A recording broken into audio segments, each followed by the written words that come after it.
Assalamualaikum warahmatullahi wabarakatuh. Bismillahirrahmanirrahim. Innal hamdalillah nahmaduhu wa nasta'inuhu wa nastaghfiruh wa na'udzu billahi min shururi anfusina wa sayyiati a'malina. Man yahdihillahu fala mudilla lahu wa man yudlil fala hadiya lahu. وأشهد أن لا إله إلا الله وحده لا شريك له وأشهد أن محمدا عبده ورسوله يا أيها الذين آمنوا اتقوا الله حق تقاته ولا تموتن إلا وأنتم مسلمون يا أيها الناس اتقوا ربكم الذي خلقكم من نفس واحدة وخلق منها زوجها وبث منهما رجالا كثيرا ونساء واتقوا الله الذي تساءلون به والأرحام إن الله كان عليكم رقيبا يا أيها الذين آمنوا اتقوا الله وقولوا قولا سديدا يصلح لكم أعمالكم ويغفر لكم ذنوبكم ومن يطع الله ورسوله فقد فاز فوزا عظيما أما بعد فإن أصدق الحديث كتاب الله وأحسن الهدي هدي محمد صلى الله عليه وعلى آله وسلم وشر الأمور محدثاتها وكل محدثة بدعة وكل بدعة ضلالة وكل ضلالة في النار أما بعد. Alhamdulillah, kita bersyukur pada Allah Subhanahu wa taala pada hari ini, hari Sabtu malam Ahad 6 Jumadil Akhirah 1444 Hijriah, kita dimudahkan oleh Allah Subhanahu wa taala untuk duduk bersama mengkaji ayat-ayat suci Al-Qur'an dan hadis-hadis Rasul sallallahu alaihi wa ala alihi wasallam dalam sebuah kajian Islam ilmiah tematik membahas tema amalan penghapus dosa atau penghapus pahala. Salawat dan salam semoga selalu Allah berikan kepada Nabi kita Muhammad sallallahu alaihi wa ala alihi wasallam, pada keluarga beliau, para sahabat, serta orang-orang yang mengikuti beliau sampai hari kiamat kelak. Dengan nama-nama Allah yang husna dan sifat-sifatnya yang mulia, kita berdoa, Allahumma inna nas'aluka ilman nafi'an wa rizqan tayyiban wa amalan mutaqabbala, Allahumma amin. Ahibati fillah, afanillahu iyyakum, kaum muslimin jamaah Masjid Abdurrahman bin Auf, daerah istimewa Yogyakarta yang saya cintai karena Allah. Semoga Allah Subhanahu wa taala selalu memberikan afiat kepada kita di dunia dan di akhirat. Pada kesempatan kali ini kita membahas tema yang sangat penting, tema yang para salafus saleh sangat memperhatikannya, yaitu tema penghapus pahala. Dan tema ini sebenarnya adalah sebuah diambilkan dari sebuah hadis, yang mana hadis tersebut riwayat Bukhari dan Muslim dari Abdullah bin Abbas radhiyallahu anhuma. Rasulullah sallallahu alaihi wa alihi wasallam bersabda, "Innallaha katabal hasanati was sayyi'at." Sesungguhnya Allah Subhanahu wa taala menulis peraturan tentang penulisan amal-amal baik dan amal-amal buruk. Allah sudah menuliskan, menetapkan peraturan-peraturan tentang penulisan pahala dan penulisan dosa. Thumma bayyana dzalik. Lalu Allah Subhanahu wa taala menjelaskan bagaimana metodologi penulisan amal saleh dengan dosa. Faman hamma bihasanah falam ya'malha katabaha Allahu lahu 'indahu hasanatan kamilah. Maka siapa saja yang berniat untuk melakukan amal saleh lalu dia tidak lakukan, maka sungguh Allah Subhanahu wa taala telah menuliskan untuknya di sisinya sebuah pahala yang sempurna. Ya, hadis ini menunjukkan bahwa siapa yang berniat, baru niat di dalam hati, maka berniat untuk beramal saleh dan belum dikerjakan, maka dia akan mendapatkan pahala yang sempurna. Apabila orang berniat untuk menunaikan ibadah haji, maka karena dia ikut antrian selama belum melaksanakan ibadah haji tersebut, maka dituliskan pahalanya berhaji yang sempurna. Ini luar biasa, baru niat kemudian belum dikerjakan sudah ditulis pahala yang sempurna. Fa in huwa hamma biha fa 'amilaha katabaha Allahu lahu 'indahu 'ashra hasanatin ila 700 dha'fin ila adha'afin katsira. Jika dia berniat mengerjakan amal saleh lalu dia kerjakan, maka niscaya Allah tuliskan untuknya di sisinya, di sisi Allah 10 pahala. Satu amal saleh diganjar dengan 10 pahala, dilipatkan menjadi 700 lipat, dan kemudian dilipatkan lagi terus berlipat-lipat dengan lipatan yang banyak. Ini menunjukkan bagaimana luasnya karunia Allah Subhanahu wa taala. Satu sholat dinilai dengan 10 pahala sholat, dilipatkan menjadi 700, dilipatkan lagi berlipat-lipat dengan lipatan yang banyak pahalanya.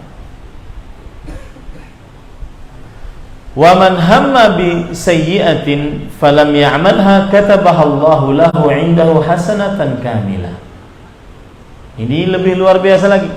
Siapa saja yang berniat di dalam hatinya mengerjakan amal buruk, dosa, maksiat. Maksiat itu pengertiannya adalah khilafut ta'ah. Khilafut ta'ah pengertiannya adalah fi'lu mahdhur wa tarku ma'mur. Mengerjakan yang dilarang dan meninggalkan yang diperintah. Barang siapa yang mengerjakan amal saleh, yang berniat amal buruk, lalu belum dia kerjakan, maka Allah Subhanahu wa taala akan tuliskan untuknya di sisi Allah pahala yang sempurna. Siapa yang berniat untuk bermaksiat lalu dia belum mengerjakannya, maka Allah Subhanahu wa taala tuliskan untuknya pahala yang sempurna. Fa in huwa hamma bi sayyi'ah fa 'amilaha. Kalau dia bertekad berniat mengerjakan satu maksiat, lalu dia kerjakan, katabahallahu lahu sayyi'atan wahidah, maka Allah akan menuliskan untuknya satu dosa saja. Lihat bedanya yang sangat luar biasa. Nah, hadis ini pernah dijelaskan oleh Asy-Syaikh Al-Allamah Profesor Dr. Abdul Razzaq bin Abdul Muhsin Al-Badr hafizahumullah dengan penjelasan yang menggugah hati. Kata beliau,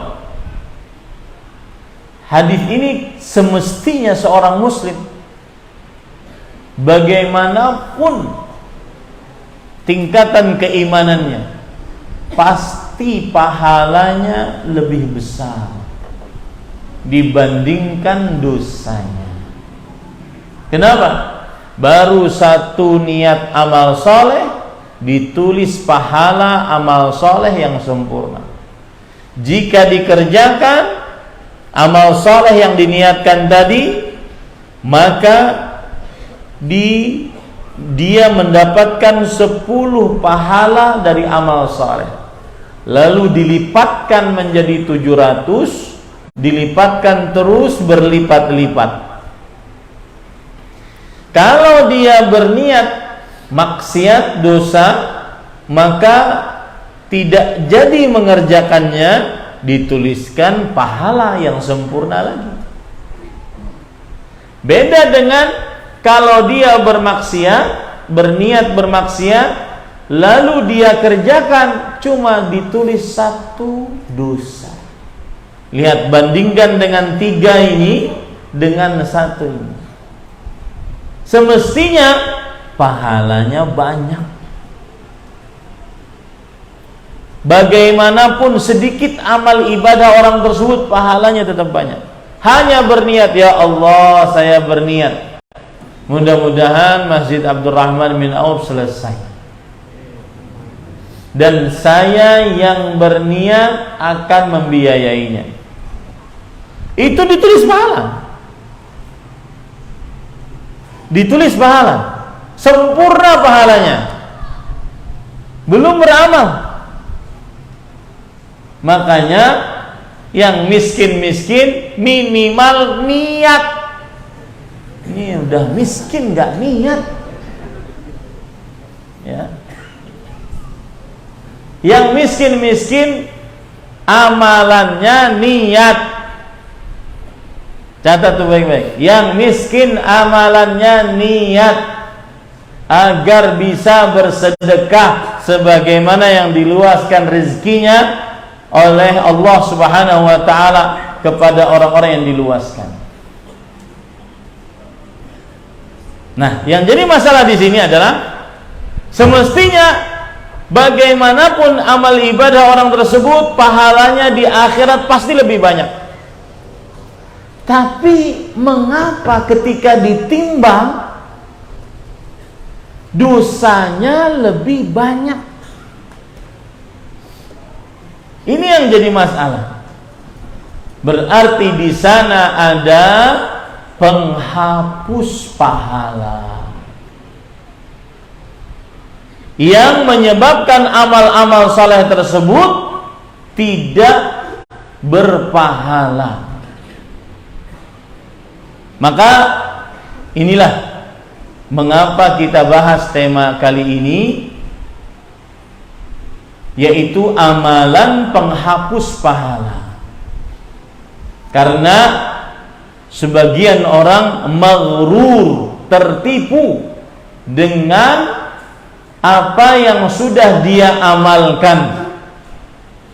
Sebagian orang merasa amalannya pasti banyak di sisi Allah Subhanahu wa taala. Dan sebelum kita mulai, para ikhwan yang dirahmati oleh Allah Subhanahu wa taala, maka saya ingin menyebutkan bahwa kebiasaan para salafus saleh, mereka sangat takut untuk amal ibadah mereka terhapus pahalanya. Coba perhatikan sekarang beberapa riwayat berikut. Di antaranya Allah Subhanahu wa taala berfirman dalam surat Al-Mu'minun ayat 57 sampai 60. Innal ladzina hum min khasyati rabbihim musyfiqun. Lihat ya. Sesungguhnya orang-orang yang takut kepada Rabb mereka, mereka sangat khawatir. Walladzina hum biayati rabbihim yu'minun. Dan orang-orang yang beriman kepada ayat-ayat Allah Subhanahu wa taala. Walladzina hum birabbihim la yusyrikun. Lihat. Dan mereka tidak mensyirikkan Allah Subhanahu wa taala. Walladzina yu'tuna ma ataw wa qulubuhum wajilah annahum ila rabbihim raji'un. Dan orang-orang yang memberikan apa yang telah mereka berikan dalam keadaan hati mereka khawatir, takut, gemetar bahwa mereka akan dikembalikan kepada Allah Subhanahu wa taala. Ini adalah ayat yang Allah menyebutkan sifat para nabi alaihi wassalatu wassalam, khairul bariyah, sebaik-baik makhluk. Yang pertama, khasyah kepada Rabb mereka, orang yang takut kepada Allah. Apa bedanya khasyah dengan khauf? Khauf, takut kepada Allah Subhanahu wa taala. Khasyah, takut disertai pengenalan tentang Allah. Itu bedanya khauf dengan khasyah. Para nabi alaihi wassalatu wassalam, mereka hum min khasyati rabbihim musyfiqun. Mereka sangat khasyah kepada Allah Subhanahu wa taala. Tapi meskipun mereka khasyah, tetap saja mereka musyfiqun, khawatir terhadap diri mereka. Itu sifat pertama dari sifat para nabi. Yang kedua, mereka sangat beriman dengan tanda-tanda kekuasaan Allah Subhanahu wa taala.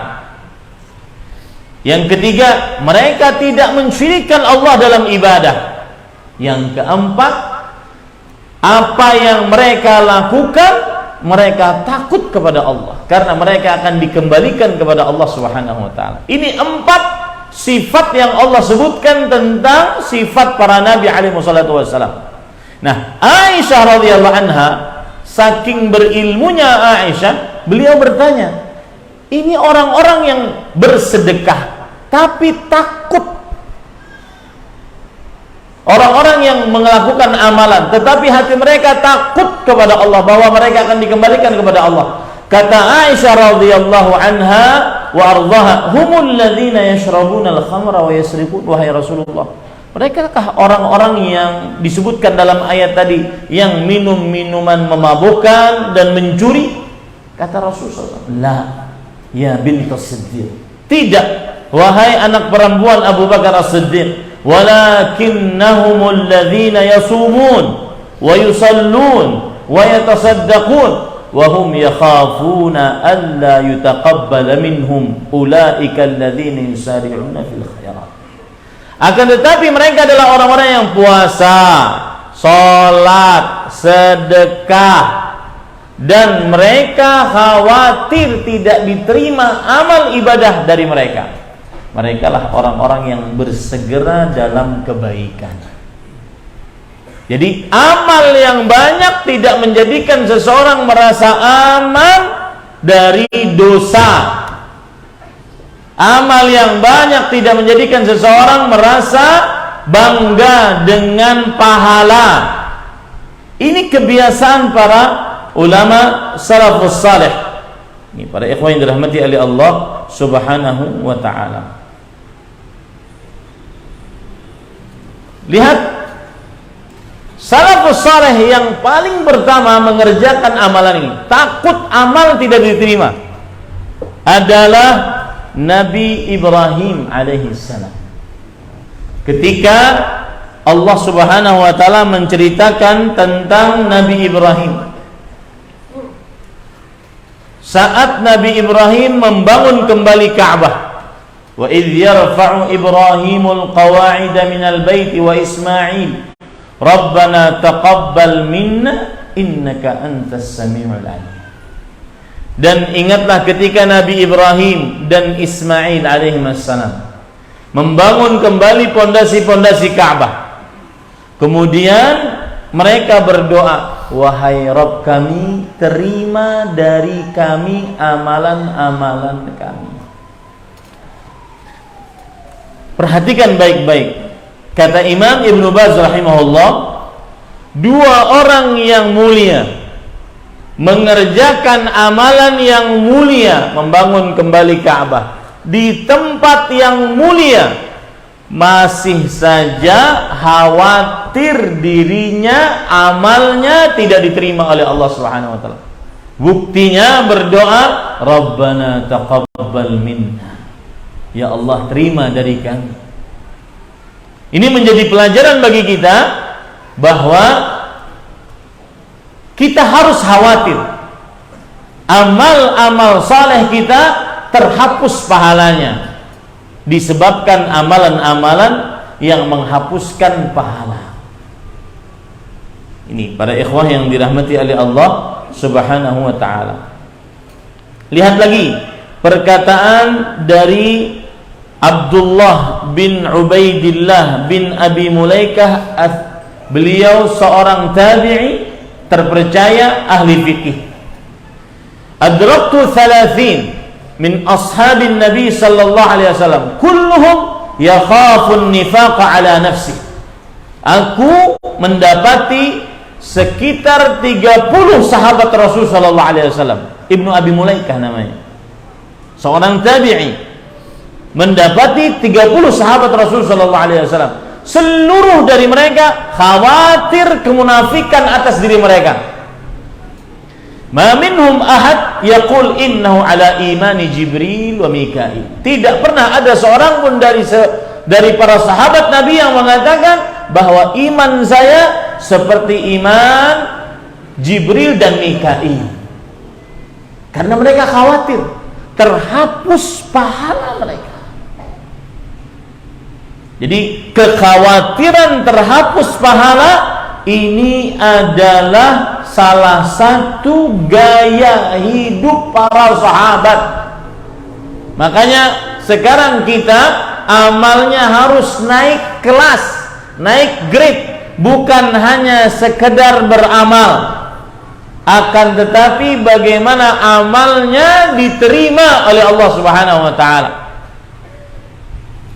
Karena di sana ada amalan-amalan penghapus pahala, penghapus amal saleh. Bahkan benar-benar terhapus sampai tidak tersisa lagi. Ini para ikhwah yang dirahmati oleh Allah Subhanahu wa taala. Dan Al-Hafidz Ibnu Hajar Al-Asqalani menjelaskan perkataan Imam Ibnu Abi Mulaikah tadi dalam kitab beliau Fathul Bari. Beliau mengatakan, was-sahabatul ladzina adrakahum Ibnu Abi Mulaikah min ajallihim Aisyah. Dan sahabat yang didapati tadi oleh Ibnu Abi Mulaikah yang khawatir amal solehnya terhapus, yang khawatir mereka adalah orang-orang munafik, sahabat yang beliau dapati adalah yang paling utama Aisyah radhiyallahu anha, wa ukhtuha Asma binti Abi Bakar, dan saudarinya yaitu Asma binti Abi Bakar, wa Ummu Salamah radhiyallahu anha, wal abadilah al-arba'ah. Hitung ya, Aisyah, Ummu Salamah, Asma binti Abi Bakar, al-abadilah al-arba'ah. 4 orang yang bernama Abdullah dan seluruhnya ahli ilmu dan masih muda. Abdullah bin Abbas, Abdullah bin Umar, Abdullah bin Amr, Abdullah bin Zubair. 7. Abu Hurairah, Uqbah ibn al-Harith, Al-Musawwar ibn Makhramah. Fahaula'i mimman sami'a minhum. Mereka lah yang didengar hadisnya oleh Ibnu Abi Mulaikah rahimahullahu ta'ala. Wa qad adraka bisin jama'atan ajalla minhum min haula ka Ali bin Abi Thalib wa Sa'ad bin Abi Waqqas. dan juga termasuk yang ditemui oleh Ibnu Abi Mulaikah karena sezaman seumur Ali bin Abi Thalib, kemudian Sa'ad bin Abi Waqqas, wa qad jazama bi annahum kanu yakhafunna an-nifaq fil a'mal, dan seluruh dari para sahabat tersebut telah menegaskan diri mereka khawatir kemunafikan dalam beramal, khawatir amalan tidak terima, khawatir amalan pahalanya terhapus oleh Allah Subhanahu wa taala. Apa kabar dengan kita? Amalnya sudah sedikit, yang sedikit dijadikan ujub. Pantas memang mereka mendapatkan gelar radhiyallahu anhum wa ardhahum, radhiyallahu anhu wa radu'an. Pantas. Para ikhwan yang dirahmati oleh Allah Subhanahu wa ta'ala, sekarang kita akan sebutkan, atau sebelumnya saya akan mengatakan perkataan Ali bin Abi Thalib radhiyallahu anhu tentang khawatir amalan saleh pahalanya terhapus. Beliau mengatakan, kunu liqabulil amal ashadda minkum ihtimaman bil amal. Alam tasma'u Allah azza wa jalla yaqul innama yataqabbalu Allah minal muttaqin. Jadilah kalian lebih perhatian terhadap amalan diterima oleh Allah Subhanahu wa taala dibandingkan beramal itu sendiri. Jadilah kalian lebih perhatian kepada amal diterima atau tidak oleh Allah Subhanahu wa taala dibandingkan beramal itu sendiri. Apakah kalian tidak mendengar Allah Subhanahu wa taala berfirman, sesungguhnya Allah hanya menerima dari orang-orang yang bertakwa. Ayat ini memberikan dua pelajaran berarti. Yang pertama, tidak semua orang yang beramal diterima amalnya. Satu. Yang kedua, apabila ada amal saleh, pahalanya bisa saja terhapus. Ya, hati-hati para ikhwah yang dirahmati oleh Allah Subhanahu wa taala. Baik, sekarang kita akan masuk kepada amalan penghapus pahala. Yang pertama adalah kesyirikan, kemurtadan, dan kekufuran. Apa bedanya tiga hal ini? Kekufuran adalah sebuah konsep besar yang di dalamnya kesyirikan dan kemurtadan. Kekufuran berarti kufur terhadap Allah Subhanahu wa taala. Bisa dengan mensyirikkan Allah atau bisa dengan murtad keluar dari agama Islam. Itu penjelasan ringkas tentang kekufuran, bedanya dengan kesyirikan dan kemurtadan. Dalil yang menunjukkan bahwasanya kesyirikan, kemurtadan, kekufuran, penghapus pahala adalah surat Al-Baqarah ayat 217. Allah berfirman, "Wa may yartadid minkum 'an dini fayamut wa huwa kafirun fa ulaika habitat a'maluhum fid dunya wal akhirah wa ulaika ashabun nar hum fiha khalidun." Siapa saja, man di sini ismul mausul dulu ala umum. Siapa saja yang murtad dari kalian dari agamanya, lalu ia mati di atasnya dalam keadaan kafir, maka merekalah orang-orang yang terhapus amalannya di dunia dan di akhirat, dan merekalah penghuni neraka dan mereka kekal abadi di dalam neraka. Ayat ini memberikan pelajaran kepada kita bahwa murtad, kembali kepada kekufuran setelah beragama Islam dan mati di atasnya, maka ini adalah termasuk dari penghapus pahala. Kemudian dalam surah At-Taubah ayat 17, "Maka lil musyrikin an ya'muru masajidallah syahidina ala anfusihim bil kufr ulaika habitat a'malun fid dunya ulaika habitat a'malun wa fin narihum khalidun. Orang-orang musyrik tidak akan pernah memakmurkan masjid Allah. Mereka bersaksi atas diri mereka bahwasanya mereka adalah orang-orang kafir. Mereka lah yang terhapus amalan-amalan mereka dan mereka kekal abadi di dalam neraka. Kemudian termasuk daripada kekufuran mendustakan ayat-ayat Allah. Saya sedikit di sini ingin menyinggung tentang zaman kita. Wallahi para ikhwan yang dirahmati oleh Allah, tidak sedikit para masyayikh yang menyebutkan bahwasanya zaman ini adalah zaman yang tersebarnya keburukan lebih dahsyat dari zaman apapun sebelum kita. Tidak pernah tersebar keburukan lebih dahsyat dibandingkan zaman ini sebelum zaman kita melalui media sosial. Orang menyebarkan pemikiran tidak percaya Tuhan bisa dengan mudah diakses informasinya oleh setiap orang. Bahkan saya pernah dengar Al-Syekh Al-Allamah Profesor Dr. Saleh bin Abdul Aziz Sindi hafizahullah, guru besar akidah di Universitas Islam Madinah.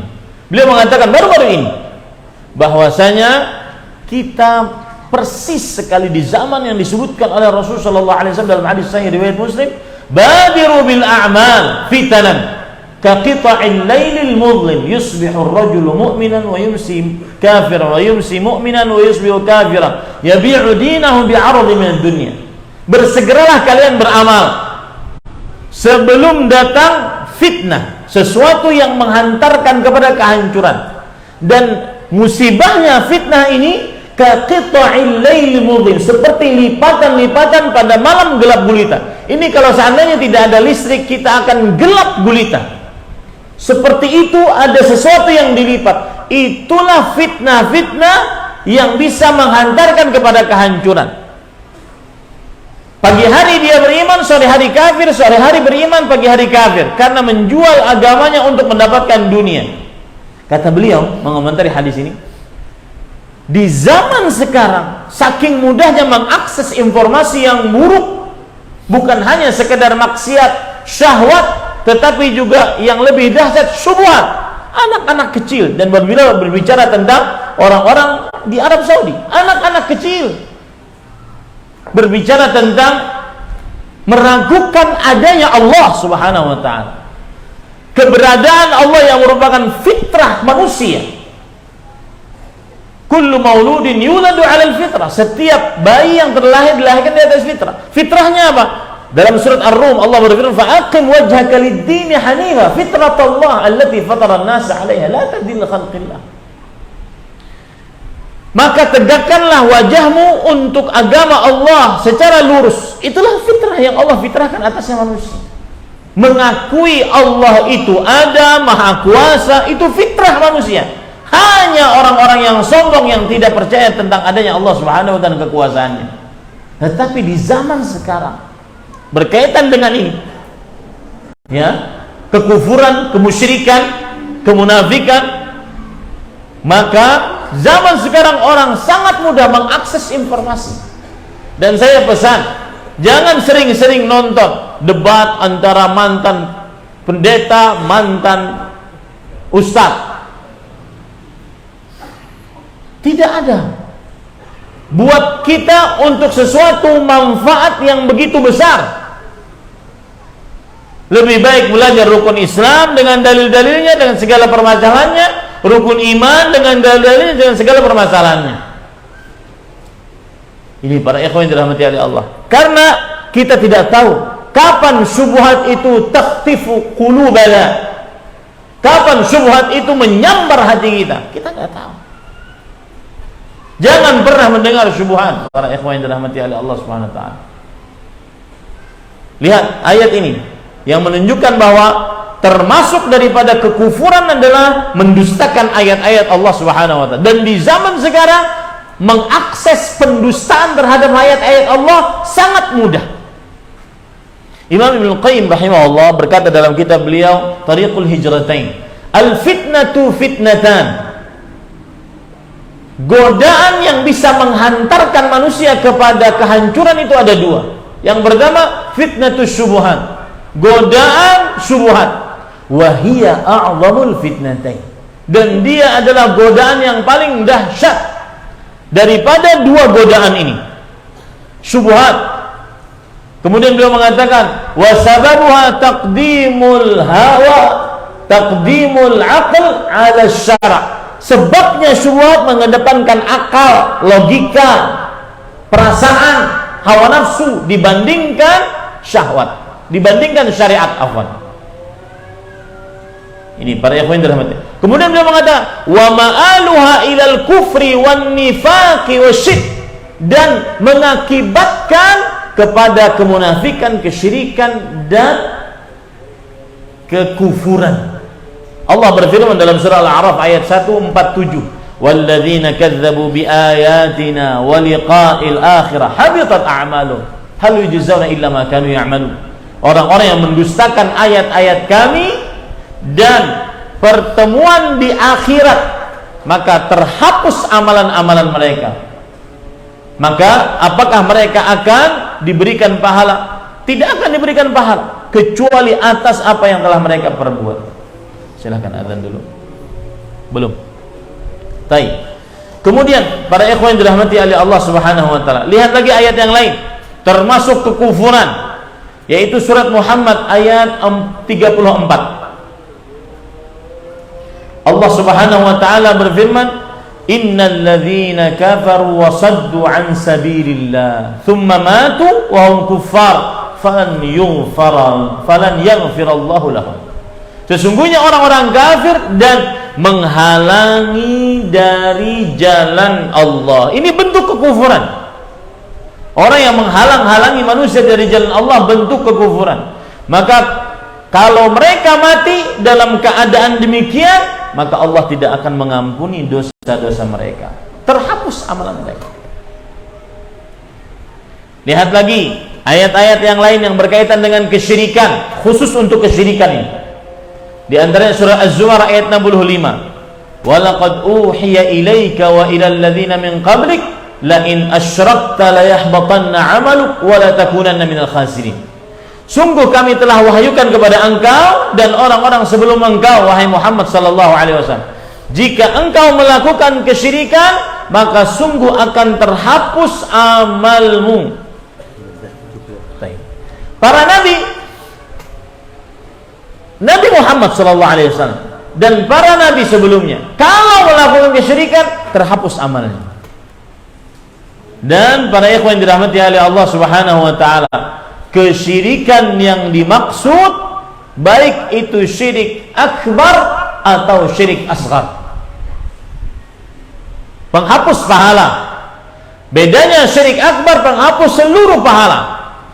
Syirik asghar hanya menghapuskan pahala yang ada pada amalan tersebut. Begitu juga dalam surat Al-An'am ayat 88. Allah berfirman, walau asyraku la habita anhum ma kanu ya'malun. Kalau seandainya para nabi alaihi wassalatu wassalam melakukan kesyirikan, maka niscaya akan terhapus apa yang telah mereka amalkan. Ini para ikhwah yang dirahmati oleh Allah Subhanahu wa taala. Saya kira cukup itu dalil yang menunjukkan bahwa kesyirikan, kemunafikan akbar, kekufuran penghapus pahala, kemurtadan penghapus pahala. Di zaman sekarang orang murtad diwawancarai. Murtad itu dipenggal lehernya, bukan diwawancarai. Man baddala dinahu faqtuluh. Siapa yang mengganti agamanya, bunuh dia. Dan tentunya yang membunuh bukan antum-antum, ya, akan tetapi pihak yang berwenang, terutama jika pihak yang berwenang melaksanakan syariat Islam. Orang yang murtad masuk podcast, subhanallah, Itu lihat. Tidak pernah ada keburukan yang tersebar begitu masif seperti zaman kita sekarang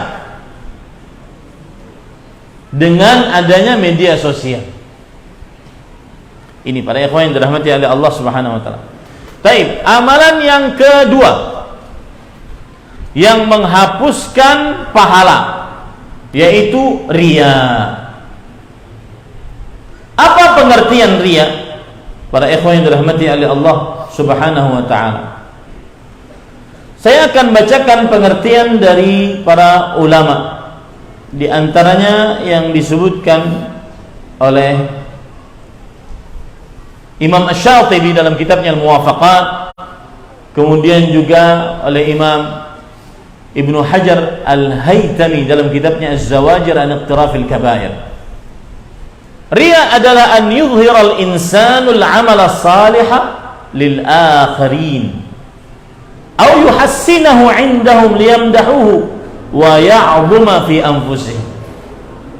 Riya adalah seseorang memperlihatkan amal salehnya kepada orang lain, atau lihat ya, atau memperbagus amal salehnya di hadapan orang lain sehingga orang lain tersebut memujinya dan mengagungkannya.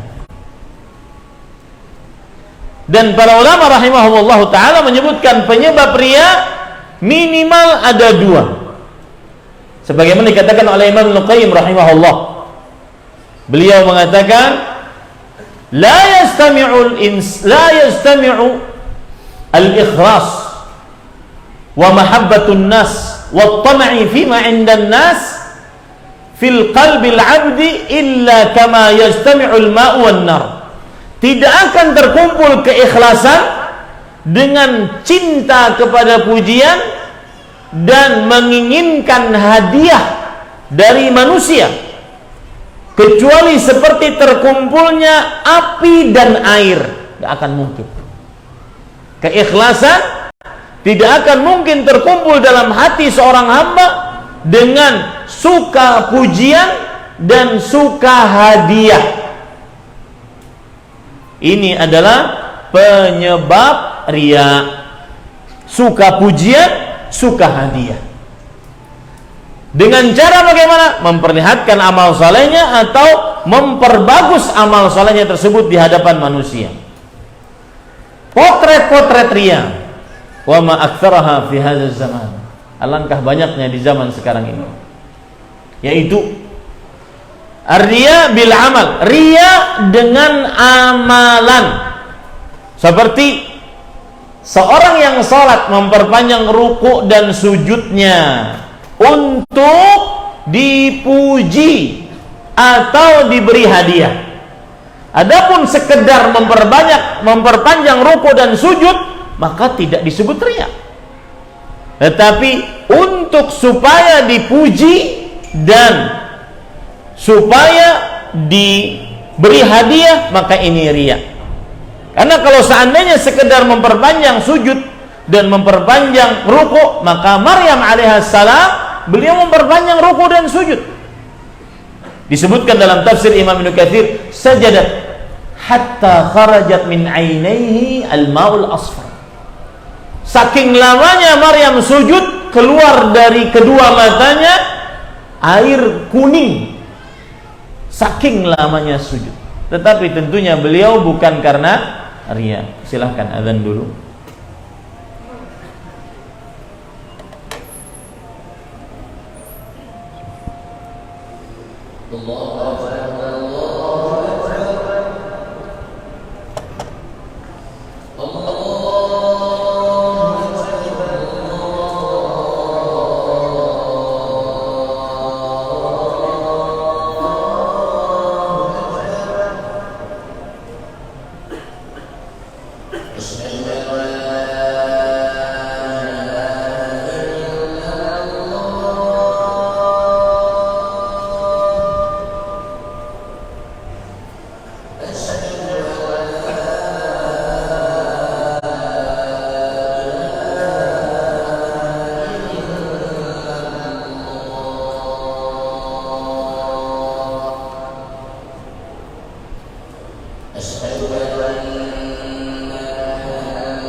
Baik, kita lanjutkan. Tadi kita sebutkan macam-macam riya, potret-potret riya. Yang pertama, seseorang riya dengan amalnya, memperpanjang ruku, memperpanjang sujud, memperbagus suara, tetapi tujuannya adalah agar dipuji dan agar diberi hadiah. Yang kedua, al-mura'atu bil qaul, riya dengan ucapan. Seperti seorang pendakwah menyebutkan dalil-dalil yang begitu banyak, seakan-akan dia alim, memperlihatkan dirinya sebagai seorang yang alim, memperlihatkan dirinya sebagai seorang yang dalam ilmunya, menghafal berbagai macam dalil dari Al-Quran, hadis Rasul, perkataan para sahabat, para salafus saleh, dengan tujuan agar dilihat manusia sehingga dipuji atau diberikan hadiah oleh manusia. Kemudian yang ketiga, al-mura'atu bil hay'ah, riya dengan penampilan berpakaian-pakaian ahli agama sehingga dianggap sebagai seorang alim, berpakaian ahli zuhud sehingga dianggap sebagai seorang ahli zuhud, dan seterusnya. Tujuannya adalah agar dipuji oleh manusia ataupun mendapatkan hadiah dari manusia. Dalil dari tiga hal ini adalah hadis yang diriwayatkan oleh Imam Muslim dari Abu Hurairah radhiyallahu anhu, inna awwalan nas yuqda yaumal qiyamah alaihi rajulun ustushhid fa utiya bih. Sesungguhnya manusia yang akan dihisab pada hari kiamat atasnya, yang pertama kali adalah seorang yang mati syahid. Lalu kemudian dia berkata, qataltu fik hatta stushhid, aku berjihad di jalanmu sampai aku mati syahid. Allah lebih mengetahui niatnya. Kemudian Allah mengatakan, kadzabta, engkau dusta, walakinnaka qatalta li'an yuqala jari faqad qil. Tidak, engkau dusta, engkau berjihad agar dikatakan sebagai pemberani, pahlawan, dan memang itu yang disematkan untuknya di dunia. Kemudian apa yang terjadi? Tsumma umira bihi fasuhiba ala wajhi hatta ulqiya finnar. Lalu digeret kakinya, diseret wajahnya, dan dimasukkan ke dalam neraka. Orang yang kedua adalah orang yang belajar ilmu, orang yang mengajar Al-Quran. Kemudian dia berkata, ta'allamtul ilma wa 'allamtuhu wa qara'tul Qur'ana fik. Aku belajar ilmu, aku membaca Al-Quran karena engkau. Allah lebih mengetahui niatnya. Kadzabta, engkau telah berdusta, walakinnaka ta'allamta al-ilma liyuqala 'alim wa qara'ta al-Qur'an liyuqala huwa qari'. Engkau telah berdusta, engkau belajar ilmu agama karena ingin dikatakan sebagai ahli ilmu. Engkau membaca Al-Quran karena ingin dikatakan sebagai ahli baca Al-Quran. Sama nasibnya, diseret wajahnya, dimasukkan ke dalam nerakanya Allah Subhanahu wa ta'ala. Orang yang ketiga yaitu orang yang bersedekah. Dia berkata, ma taraktu min sabilin tuhibbu an yunfaqa fiha illa anfaqtu fiha lak. Tidak ada jalan yang engkau sukai aku mensedekahkan harta di jalan tersebut kecuali aku bersedekah untukmu di jalan tersebut. Allah lebih mengetahui niatnya. Kadzabta, engkau telah berdusta. Lihat, riya adalah penyakit ahli ibadah. Riya penyakit hati. Makanya Allah mengatakan kadzabta walakinnaka fa'alta liyuqala huwa jawad. Tetapi engkau berbuat demikian agar dikatakan sebagai seorang yang pemurah. Faqad qil. Semuanya dikatakan engkau memang sudah mendapatkan gelar itu, si pemurah, si panjang tangan, si dermawan, ya, si penghafal Quran, si qari', si hafiz, si alim. Dikatakan dia di dunia seperti itu. Ini para ikhwan yang dirahmati oleh Allah Subhanahu wa ta'ala. Apa dalil? yang menunjukkan bahwa riya penghapus pahala. Para ikhwah yang dirahmati oleh Allah Subhanahu wa taala, di antara dalilnya adalah surat Al-Ma'un ayat 4 sampai 7. Fawailul lil musallin alladzina hum 'an salatihim sahun alladzina hum yura'un wa yamna'un al-ma'un. Neraka wail bagi orang-orang yang salat, yang lalai tentang salatnya. Sedikit saya menyimpang ayat ini. Allah berfirman, alladzina hum 'an salatihim sahun. Orang-orang yang lalai tentang salatnya. Allah tidak mengatakan alladzina hum fi salatihim sahun. Orang-orang yang lalai di dalam salatnya. Kalau seandainya Allah mengatakan fi salatihim sahun, di dalam salatnya dia lalai, semua dari kita itu. Ada orang yang lagi salat kadang-kadang nyari kunci sepeda motor dan dapat. Allahu Akbar. Kunci kondi. Mulai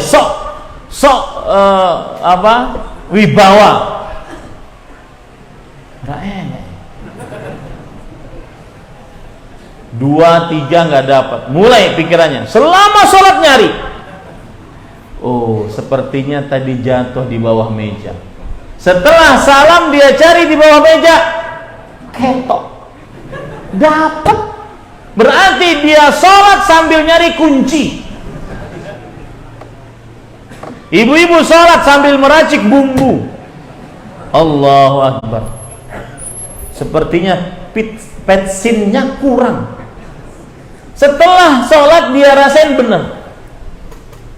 Alhamdulillah. Kata ini para ulama salaf berkata, segala puji bagi Allah ketika Allah mengatakan fawailul lil musallin alladzina hum 'an salatihim sahun.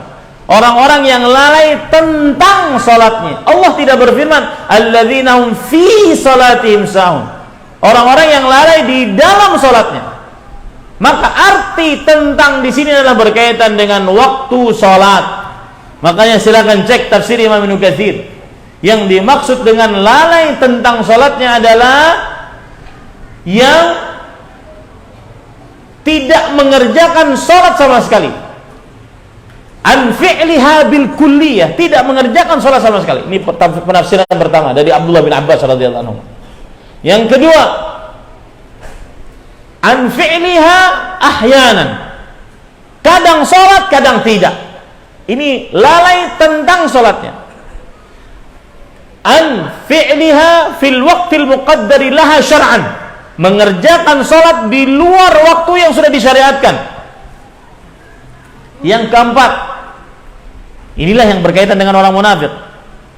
Yuakhiruna as-salah fi waqtiha, mengakhirkan salat di akhir waktunya. Persis seperti hadis Rasul sallallahu alaihi wasallam, tilka salatul munafiq, tilka salatul munafiq, tilka salatul munafiq. Yarqubu syams hatta idza kanat baina qarnay syaitan qama fa naqara arba'an la yadhkuruna Allah illa qalila. Itulah salatnya orang munafik. Itulah salatnya orang munafik, itulah salatnya orang munafik. Ketika azan asar dia tunggu sampai matahari mau terbenam di antara dua tanduk syaitan. Lalu dia bangun mengerjakan salat dengan cepat sehingga tidak menyebut nama Allah di dalam salatnya kecuali sedikit. Mereka lah yang disebutkan oleh Allah alladzina hum yura'un, orang-orang yang riya. Salat tetapi dapat neraka wail karena mereka salatnya riya.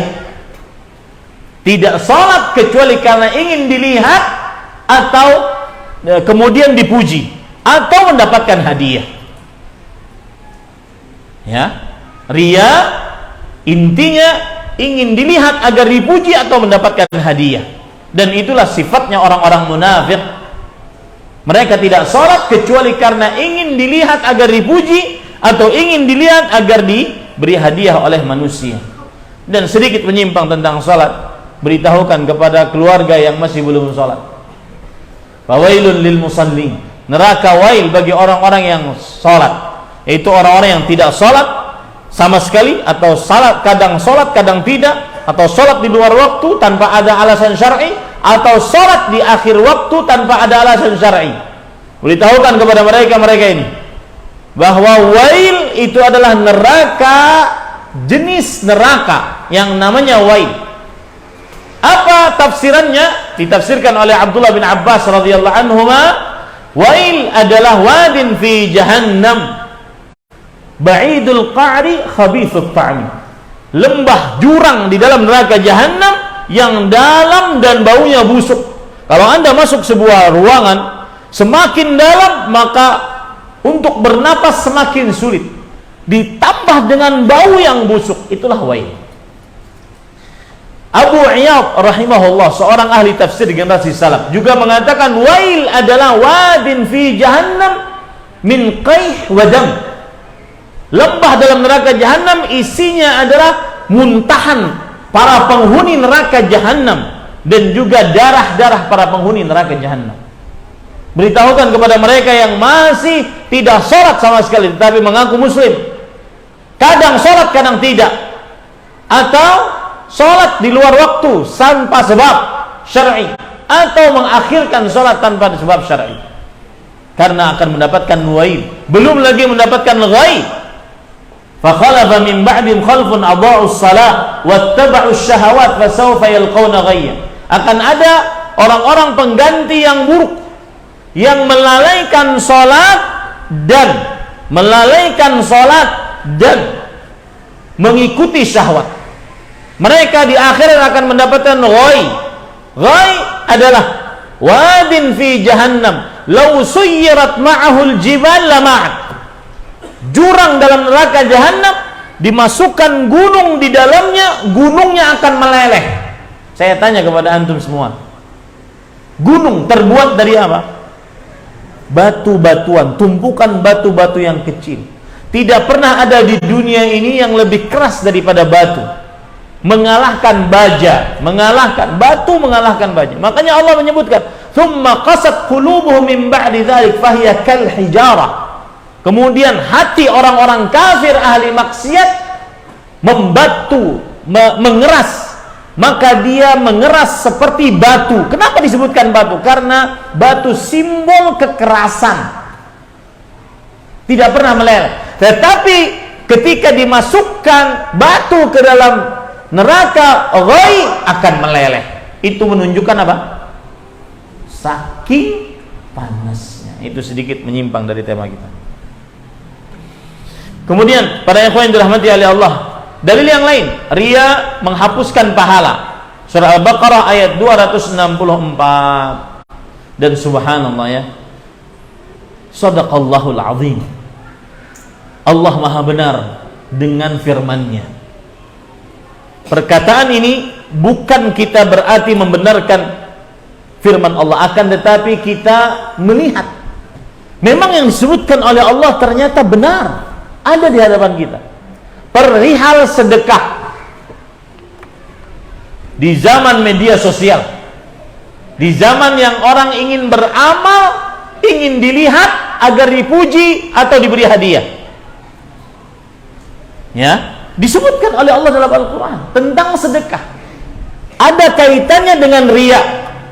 Allah berfirman dalam surah Al-Baqarah ayat 264, "Kalladzi yunfiqu malahu ria'an nas." Orang-orang yang mensedekahkan hartanya karena riya, ingin dilihat oleh manusia agar dipuji.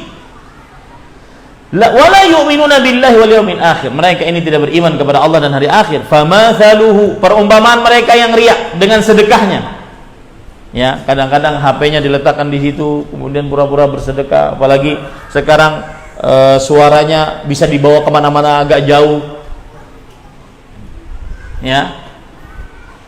Kemudian para ikhwah, perumpamaan mereka kama sali Safwan, seperti batu yang mulus, alaihi turab, di atasnya ada tanah.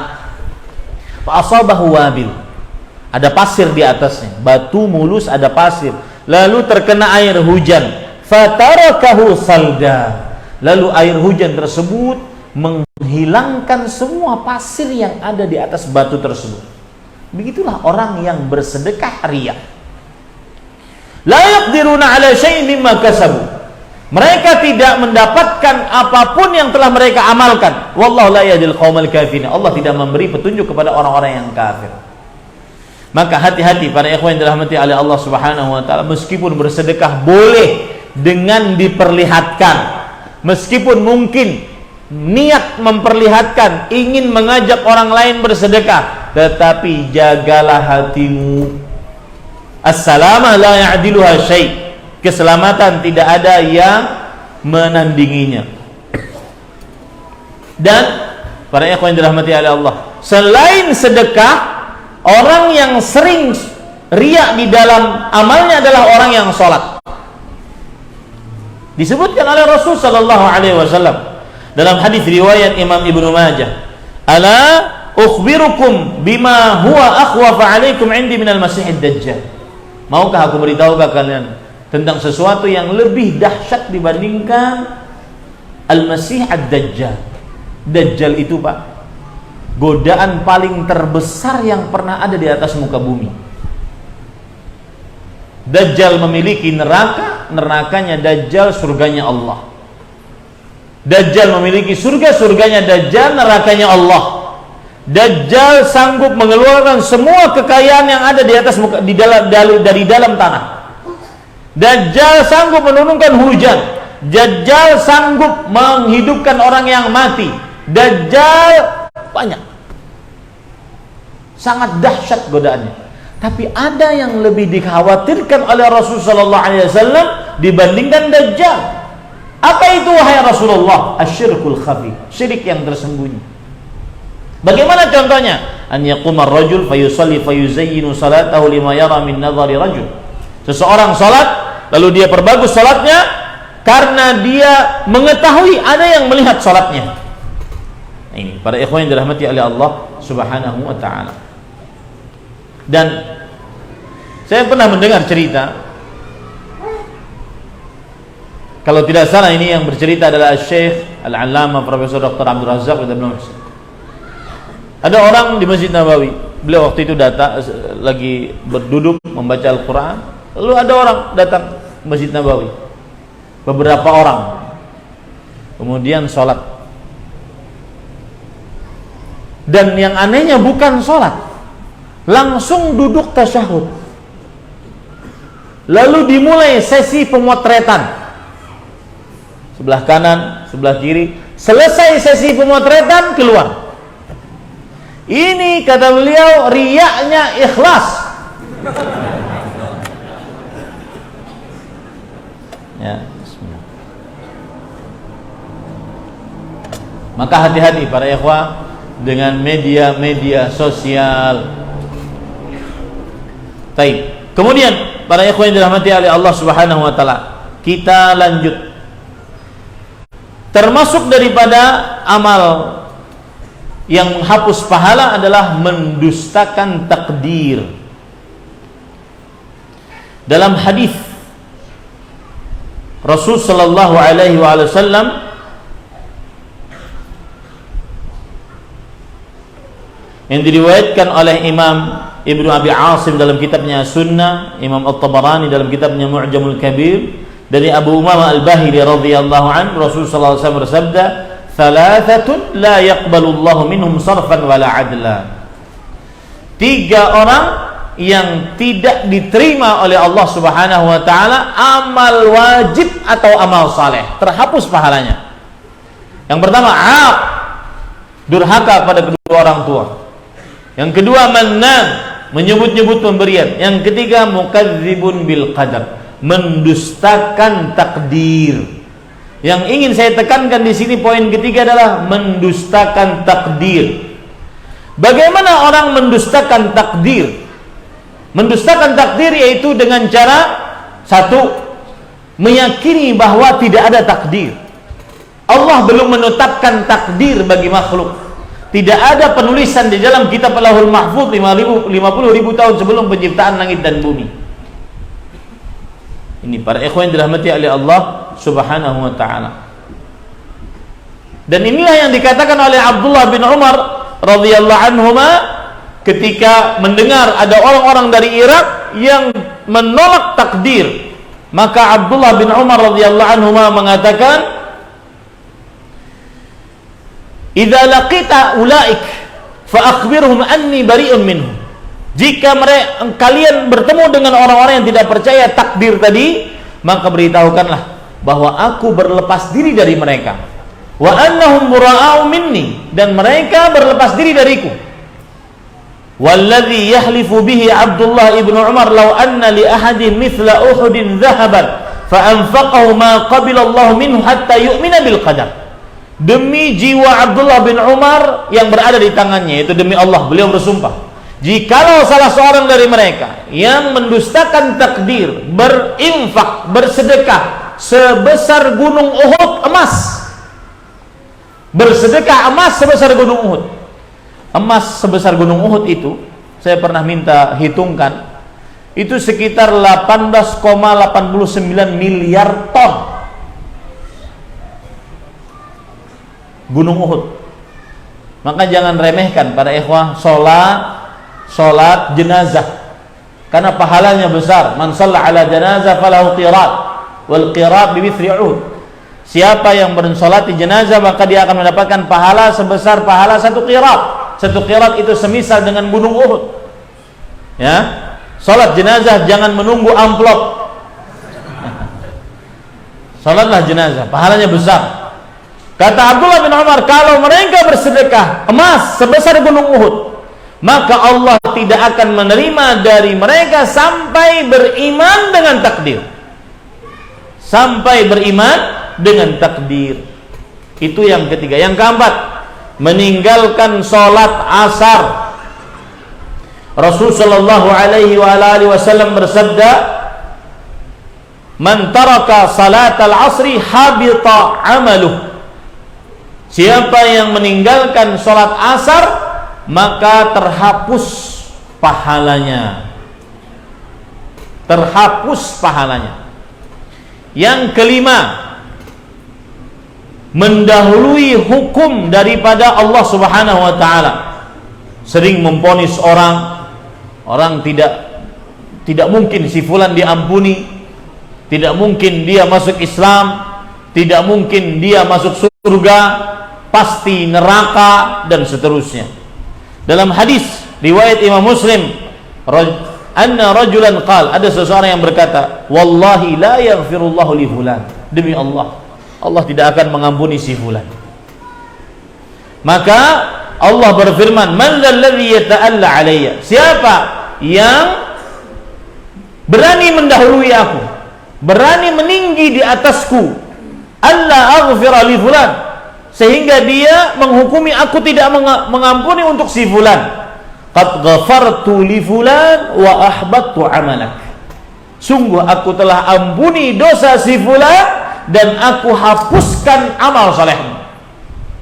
Maka hati-hati para ikhwah, meskipun seseorang sudah ngaji, sudah mengetahui manhaj tentang dakwah sunnah, jangan pernah ujub, apalagi sampai memvonis seseorang dia pasti neraka, dia pasti tidak diampuni oleh Allah, dia pasti di dalam neraka yang paling dalam, dan seterusnya. Ini termasuk daripada penghapus pahala. Kemudian yang keenam, sebelum terakhir, saya akan berhenti pada yang ketujuh, ya para ikhwan yang dirahmati oleh Allah Subhanahu wa taala. Yaitu yang keenam, sebelum terakhir adalah orang-orang yang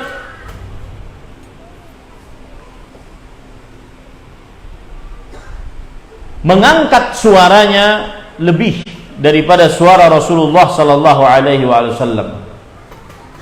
Sebagaimana disebutkan dalam surah Al-Hujurat ayat 2, ya ayyuhalladzina amanu la tarfa'u aswatakum fawqa sautin nabi wa la tajharu lahu bil qaul kajahri ba'dikum li ba'din an tahbata a'malukum wa antum la tash'urun.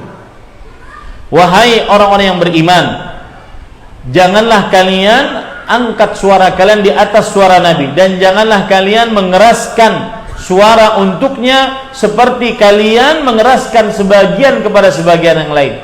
Dikhawatirkan terhapus amalan kalian dan kalian tidak menyadarinya. Ini maksudnya adalah seseorang tidak mendahului Rasulullah sallallahu alaihi wasallam. Seseorang tidak beradab kepada Rasulullah sallallahu alaihi wasallam, dan di antaranya yaitu melakukan perbuatan bid'ah di dalam agama Islam. Kemudian yang ketujuh, sebelum terakhir, kita berhenti pada angka 8 ya, karena waktunya takut habis ya. Dan ini penting, yaitu lancang melakukan dosa saat sendirian. Lancang melakukan dosa saat sendirian. Lancang melakukan dosa saat sendirian ada dua macam. Yang pertama, saat sendirian melakukan dosa dan dia lancang melakukannya. Yang kedua, ketika di pagi hari dia bercerita tentang dosa yang dia lakukan. Dua-duanya sangat tercela di dalam agama Islam. Coba perhatikan hadis riwayat Imam Ibnu Majah dari Thauban radhiyallahu anhu. Rasul sallallahu alaihi wasallam bersabda, la'alamanna aqwaman min ummati ya'tuna yaumal qiyamati bihasanatin amsali jibali tihamata bidan fayaj'aluha Allah azza wa jal haba'an manthura. Sungguh aku akan beritahukan orang-orang dari umatku, mereka pada hari kiamat membawa pahala dengan pahala yang bergunung-gunung seperti gunung Tihamah. Kenapa disebutkan gunung Tihamah? Karena Rasul sallallahu alaihi wasallam ingin takribul ma'ani, mendekatkan makna-makna. Mereka tahu gunung Tihamah, gunung-gunung besar yang berada di negeri Yaman. Jadi mereka bisa membayangkan, oh pahala seperti itu besarnya. Tetapi Allah jadikan pahala-pahala yang besar tersebut seperti debu-debu yang berterbangan. Kalau kita buka jendela, ada matahari yang masuk, sinar matahari yang masuk, kemudian kita lihat debu-debu yang berterbangan. Itulah haba mansura. Seperti itu pahala-pahala yang bergunung-gunung tadi dibuat oleh Allah Subhanahu wa taala. Thauban maula Rasulullah. Thauban ini adalah sahabat Rasulullah SAW yang dulunya budak dimerdekakan oleh Rasulullah SAW, kemudian menjadi pembantu Rasulullah SAW. Beliau langsung berkata, ya Rasulullah, sifhum lana jallihim lana alla nakuna minhum wa nahnu la na'lam. Wahai Rasulullah, sifati mereka untuk kami, jelaskan keadaan mereka kepada kami agar kami tidak berbuat seperti mereka dalam keadaan kami tidak menyadarinya. Apa kata Rasulullah SAW? Perhatikan. Dan ini di zaman sekarang sangat mudah dilakukan. Ama innahum min ikhwanik. Ingatlah, mereka adalah saudara-saudara seiman kalian, berarti orang beriman. Wa min bari jildatikum, dan mereka adalah satu kulit dengan kalian. Yang dimaksud dengan satu kulit di sini maksudnya adalah dari jenis manusia, bukan jin. Ya'khuduna min al-lail kama ta'khudun, mereka salat malam, ahli ibadah malam. Walakinnahum aqwamun idza khalau bi maharimillah intahaquha. Akan tetapi mereka adalah orang-orang yang apabila bersendirian dengan hal-hal yang diharamkan oleh Allah Subhanahu wa taala, maka mereka melanggar hal tersebut. Saya ingin bertanya, mungkin nanti panitia dari Masjid Maba ngasih hadiah ya. Mengapa bermaksiat saat sendirian penghapus pahala?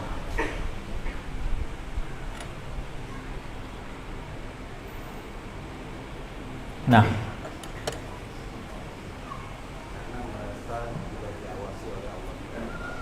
karena merasa tidak diawasi oleh Allah Subhanahu wa taala.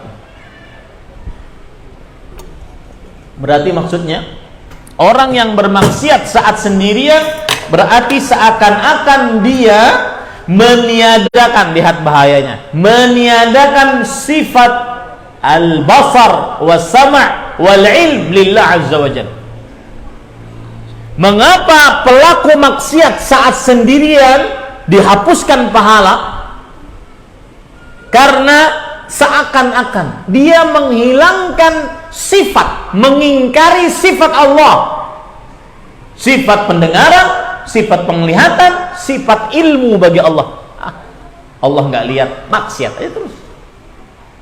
Allah nggak lihat, nonton aja terus video-video, ya, mboe goyang. Allah nggak lihat, Allah nggak dengar, Allah nggak tahu.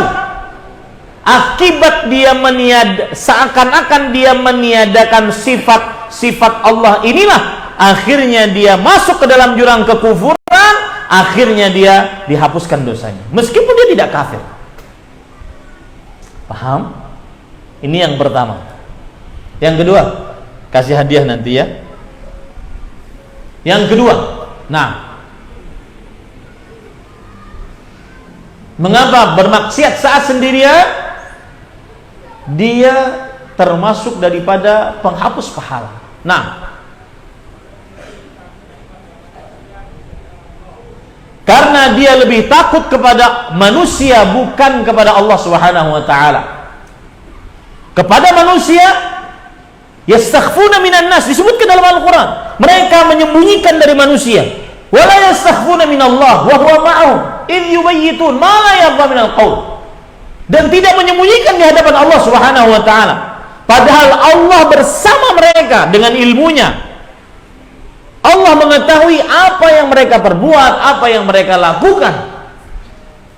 Dan yang ajib para ikhwan yang dirahmati oleh Allah Subhanahu wa taala, ada orang kadang-kadang begadang nonton hal-hal yang diharamkan sampai pertengahan malam, sepertiga malam terakhir, dan tidak sholat walau 1 rakaat witir pun.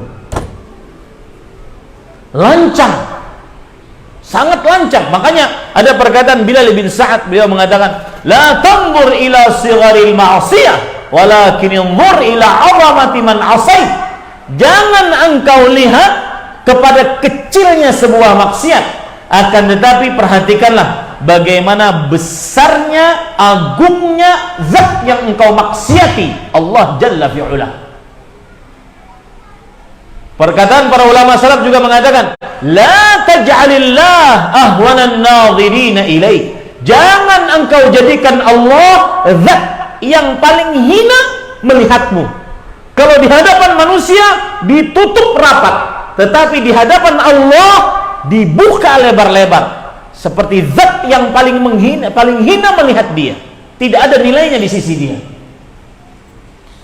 Dan saya akan sebutkan perkataan yang luar biasa para ikhwan yang dirahmati oleh Allah Subhanahu wa taala, perkataan Imam Ibnu Qayyim rahimahullah. Perhatikan baik-baik. Saya jujur melihat, ini sebenarnya rahasia perusahaan, tapi saya beritahu, melihat yang diharamkan dosa kecil. Dosa kecil. Tapi hati-hati. Coba perhatikan perkataan Imam Ibnu Qayyim dalam kitab Madarijus Salikin. Beliau mengatakan, wal kabiratu qad yaqtarinu biha minal haya'i wal khawfi wal isti'zami laha ma yulhiquha bis saghair. Dosa besar, berzina, mencuri, membunuh, melakukan kesyirikan, atau apapun dosa besar, dibarengi dengan rasa malu kepada Allah saat melakukan dosa besar tersebut, rasa takut akan siksa Allah berat saat melakukan dosa besar tersebut, maka bisa dikategorikan oleh Allah dalam penulisannya sebagai dosa kecil. Kebalikannya, waqad yaqtarinu bis-saghirati min qillatil haya' wa 'adabil mubalat wa tarkil khawfi wal istihanati biha ma yulhiquha bil kabair. Dan terkadang dosa kecil yang dibarengi dengan sedikit rasa malu, tidak peduli, acuh tak acuh, tidak takut, meremehkan atas dosa kecil tersebut, yang nantinya dikategorikan dalam penulisan dosa sebagai dosa besar. Bal yaj'aluha fi a'la rutabiha, bahkan dijadikan dosa tersebut sebagai dosa yang paling tinggi kebesarannya. Kenapa demikian? Hadza amrun marji'uhu ila ma yaqumu bil qalb. Ini semua kembali kepada apa yang tertanam di dalam hati. Mengagungkan Allah atau tidak. Persis yang dikatakan akh tadi. Ini para ikhwan yang dirahmati oleh Allah Subhanahu wa taala, hati-hati. Dan para ulama bersepakat, disebutkan oleh Imam Al-Khattabi, al-israr 'ala as-saghair kabirah. Terus menerus melakukan dosa besar, dosa kecil dianggap sebagai dosa besar. Apalagi kita di zaman media sosial, semua dari kita. Makanya saya kalau ada kakek-kakek yang saya nggak punya media sosial, bersyukur bersyukur kepada Allah Subhanahu wa taala. Karena dijauhkan dari maksiat. Dan para ikhwan yang dirahmati oleh Allah, Jumat yang lalu kemarin saya berkhutbah dengan judul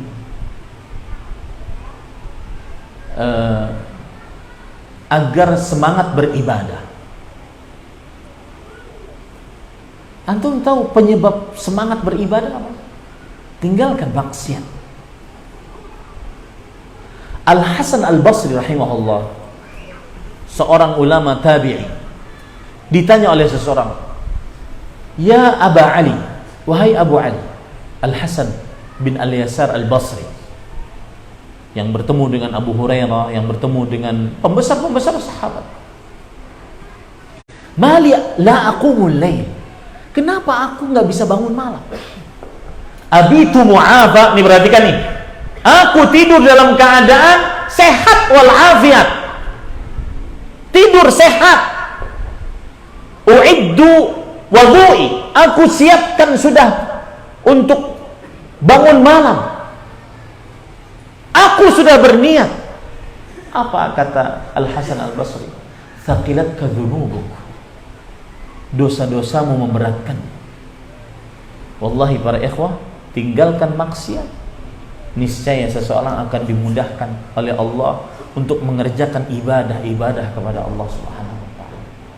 Termasuk maksiat yang membuat kita susah untuk bangun malam. Habis subuh. Ada mushaf, ada HP. Pilih mana tuh? HP. Jujur alhamdulillah. Berat. Kenapa? Thaqilatna dzunubuna. Dosa-dosa kita memberatkan kita. Terakhir, yang ke-8, amalan penghapus pahala adalah tanggungan-tanggungan terhadap manusia, terutama hutang. Hutang menyebabkan seseorang tidak diampuni dosanya oleh Allah Subhanahu wa taala. Rasul sallallahu alaihi wasallam bersabda, "Yughfaru lisyahid kullu dzamb illa ad-dain." Orang yang mati syahid, syahid itu amal berjihad dan mati syahid itu adalah zirwatu sanamin Islam. Al-jihad zirwatu sanamin Islam. Berjihad di jalan Allah itu adalah amalan puncak dalam Islam. Kalah apabila seseorang mati membawa hutang.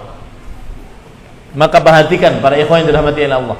Di zaman yang semua orang ingin terlihat kaya, di zaman yang semua orang ingin terlihat memakai barang-barang branded, di zaman yang terlihat semua orang ingin healing, ingin liburan, diperlihatkan kemana-mana. Hati-hati dengan hutang. Bayarlah hutang. Dan hutang itu dibayar. Tidak bisa pakai istighfar. Astagfirullah, astagfirullah, astagfirullah. Enggak. Hutang itu dibayar. Tidak bisa mengatakan afwan akhi. Nggak ada ya. Sebagian orang kan kalau seandainya ditagih hutang, kata kuncinya, passwordnya afwan akhi. Nggak ada afwan akhi, bayar ente. Enak aja afwan akhi. Bayar. Ini saya berbicara kepada orang yang berhutang. Adapun adab yang menghutangi nanti rancu pembicaraan saya. Ini orang yang berhutang, bayar. Jangan sampai mati bawa hutang. Ini yang bisa saya sampaikan, semoga yang disampaikan bermanfaat. Dan kita ambil beberapa pertanyaan. Apakah dosa jariyah bisa diampuni dan bagaimana cara bertobatnya? Apa yang dimaksud dengan dosa jariyah? Jawabannya adalah yang dimaksud dengan dosa jariyah itu dosa yang dia menjadi pelopor di dalam dosa tersebut, atau dosa yang dia akibat dosa yang dia kerjakan maka akan menanggung dosa-dosa seterusnya.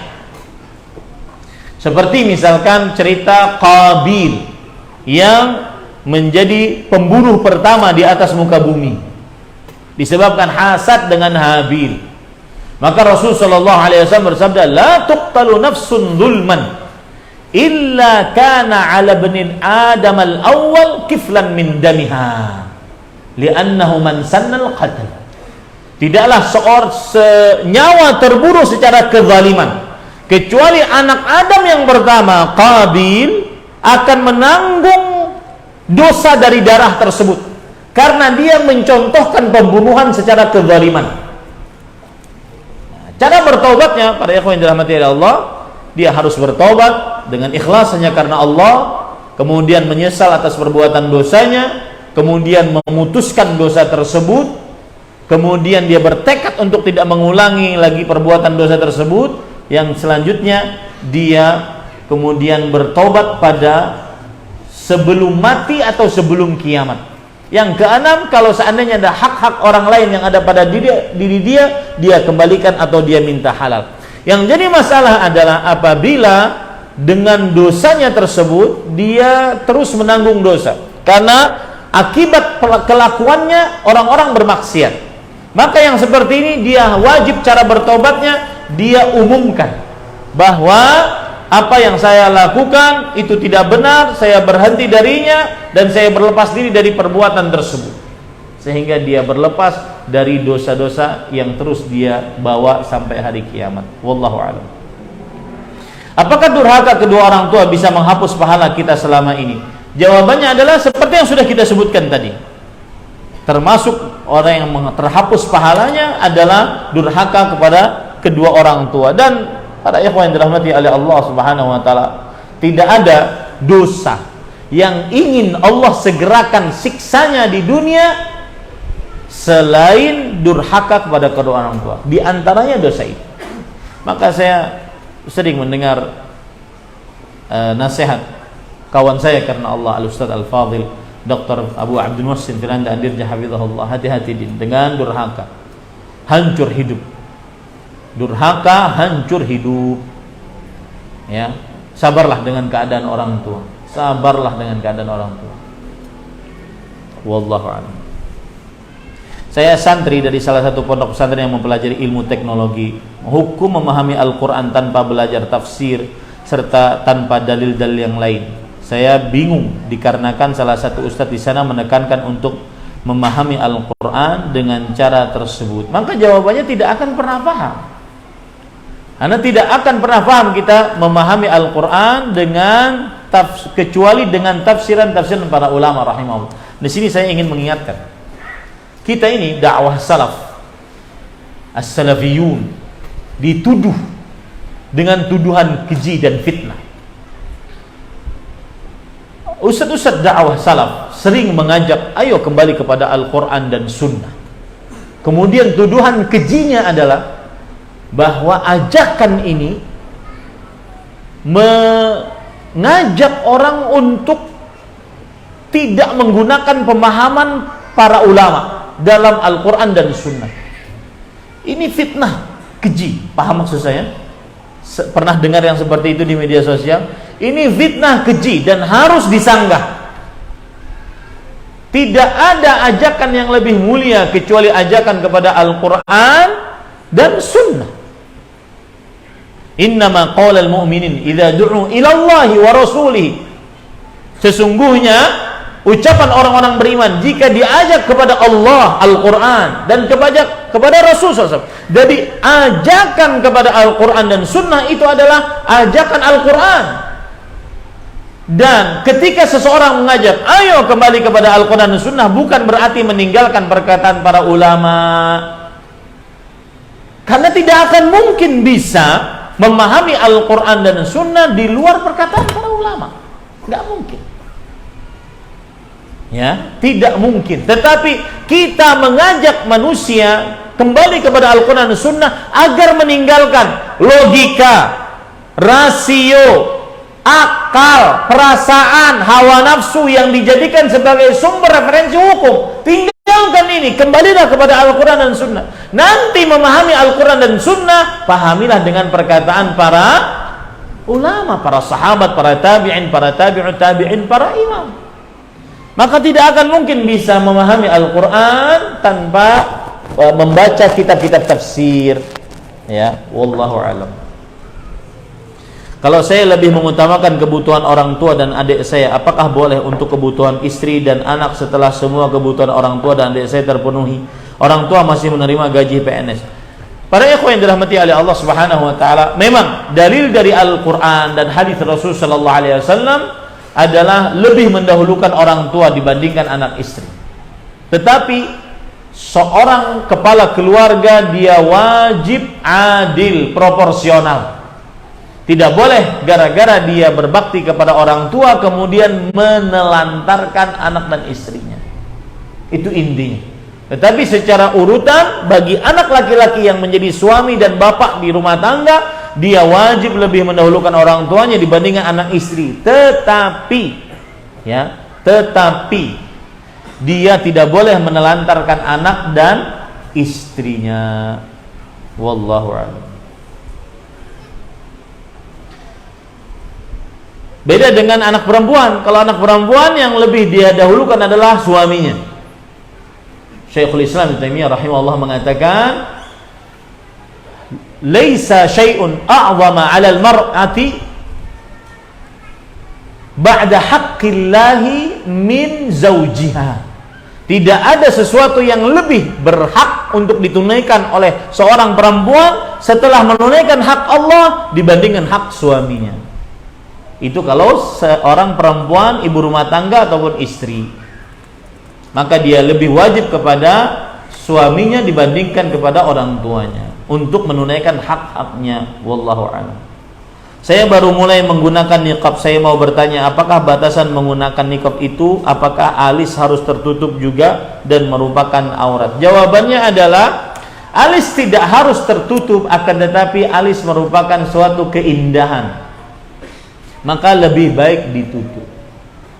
Ya, lebih baik ditutup. Karena alismu bisa melelehkan gunung es di kutub selatan.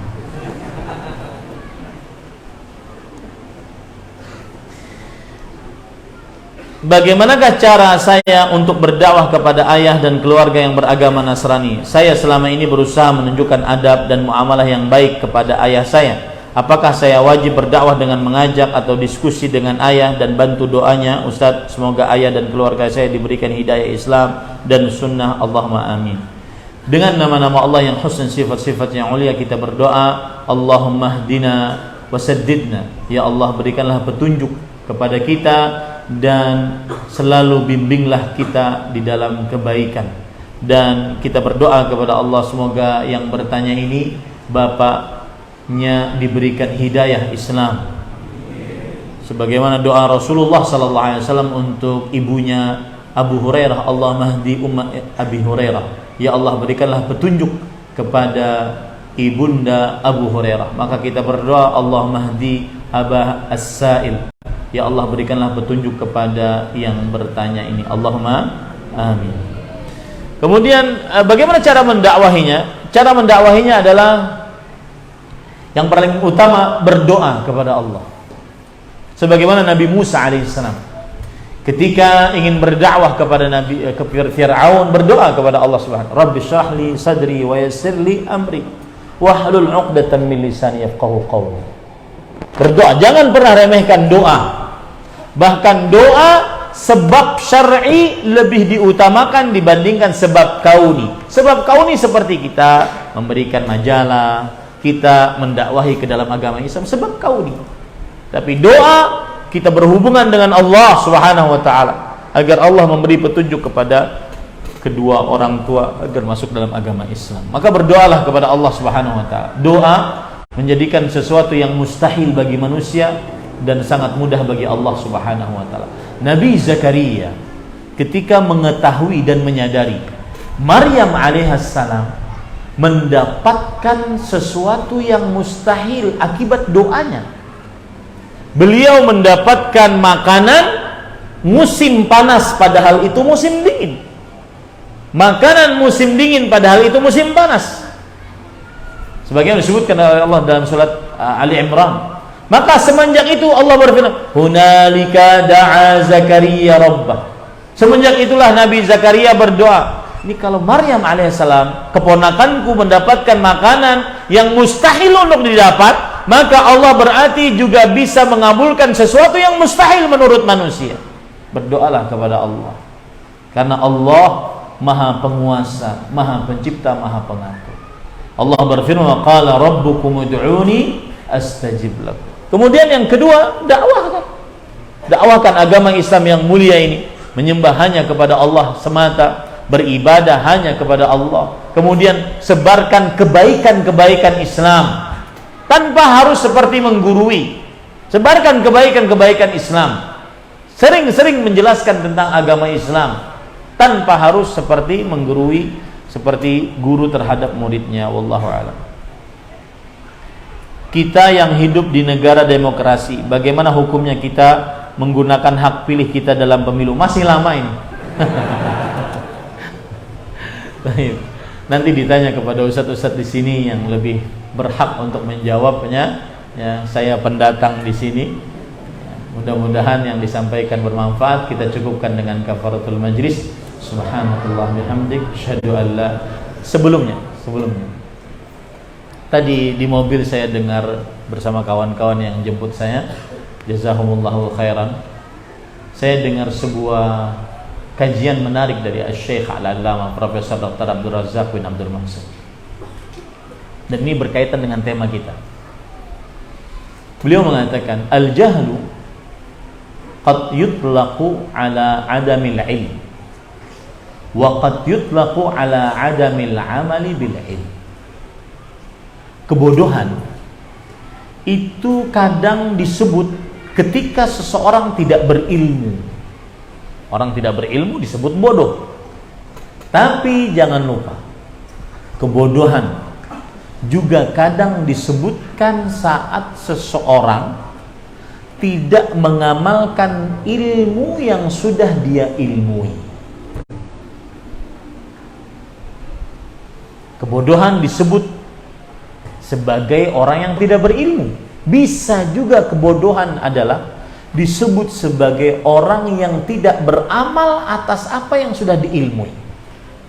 Kemudian beliau menyebutkan, coba bayangkan kalian, kata beliau, ada orang tahu tentang ayat-ayat, hadis-hadis tentang larangan, lalu dia langgar larangan tersebut. Kira-kira apa yang kita sebut terhadap orang ini? Apa? Bodoh. Sudah tahu tapi masih melanggar. Ini bodoh. Maka kaitannya dengan tema kita, 8 penghapus pahala tadi, terutama yang ke-7 dan yang ke-8 tadi, hati-hati. Dimulai dari malam ini, coba lihat bagaimana jari jemari kita. Jangan sampai menjadi orang-orang yang bodoh. Jangan sampai menjadi orang-orang yang bodoh, yang sudah berilmu akan tetapi tidak mengamalkan ilmunya. Semoga yang disampaikan bermanfaat. Subhanakallah bihamdik, asyhadu an la ilaha illa anta, astaghfiruka wa atubu ilaik. Sallallahu nabiyana Muhammad walhamdulillahirabbil alamin. Wassalamualaikum warahmatullahi wabarakatuh. Waalaikumsalam warahmatullahi wabarakatuh.